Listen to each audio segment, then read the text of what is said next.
Bismillahirrahmanirrahim. Assalamualaikum warahmatullahi wabarakatuh.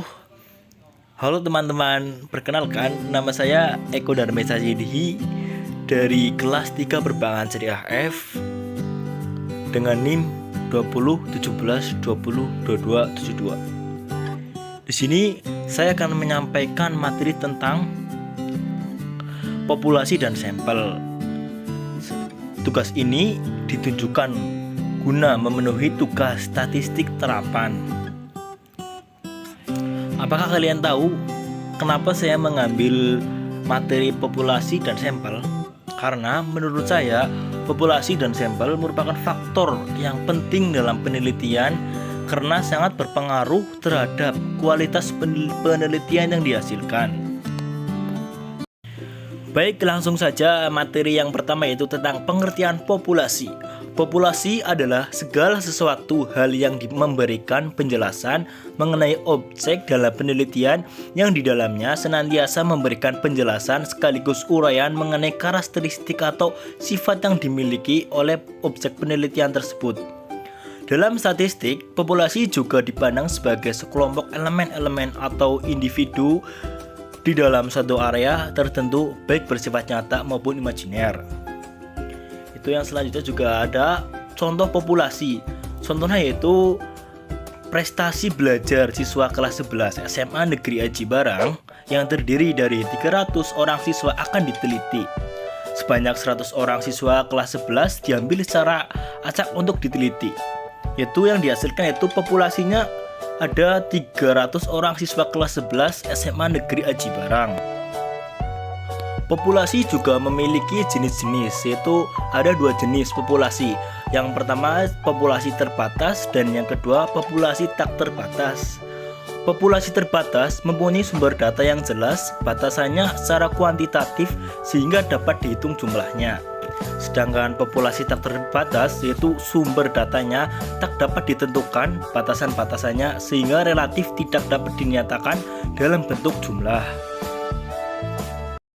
Yang selanjutnya yaitu ada sampel. Pengertian sampel. Sampel adalah sebagian yang diambil dari keseluruhan objek penelitian dan dianggap mewakili atau representatif gambaran yang benar terhadap populasi.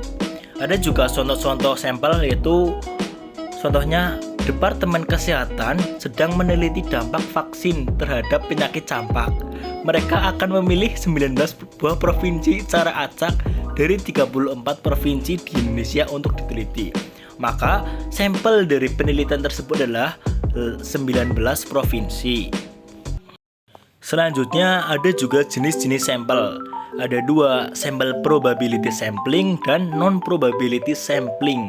Yang pertama yaitu probability sampling adalah teknik sampling yang memberikan peluang yang sama bagi setiap anggota populasi untuk dipilih menjadi anggota sampel. Yang kedua itu non-probability sampling adalah teknik yang tidak memberikan peluang atau kesempatan sama bagi setiap anggota populasi untuk dipilih menjadi sampel. Yang selanjutnya yaitu teknik sampling. Teknik sampling adalah teknik pengambilan sampel dari populasi. Sampel yang merupakan sebagian dari populasi tersebut kemudian diteliti dan hasil penelitiannya atau kesimpulannya kemudian dikenakan pada populasi atau generalisasi. Yang selanjutnya yaitu ada juga langkah-langkah yang harus diperhatikan dalam menentukan sampel. Yang pertama yaitu menentukan populasi. Yang kedua, mencari data akurat unit populasi. Yang ketiga, memilih sampel yang representatif. Dan yang keempat, menentukan jumlah sampel yang memadai.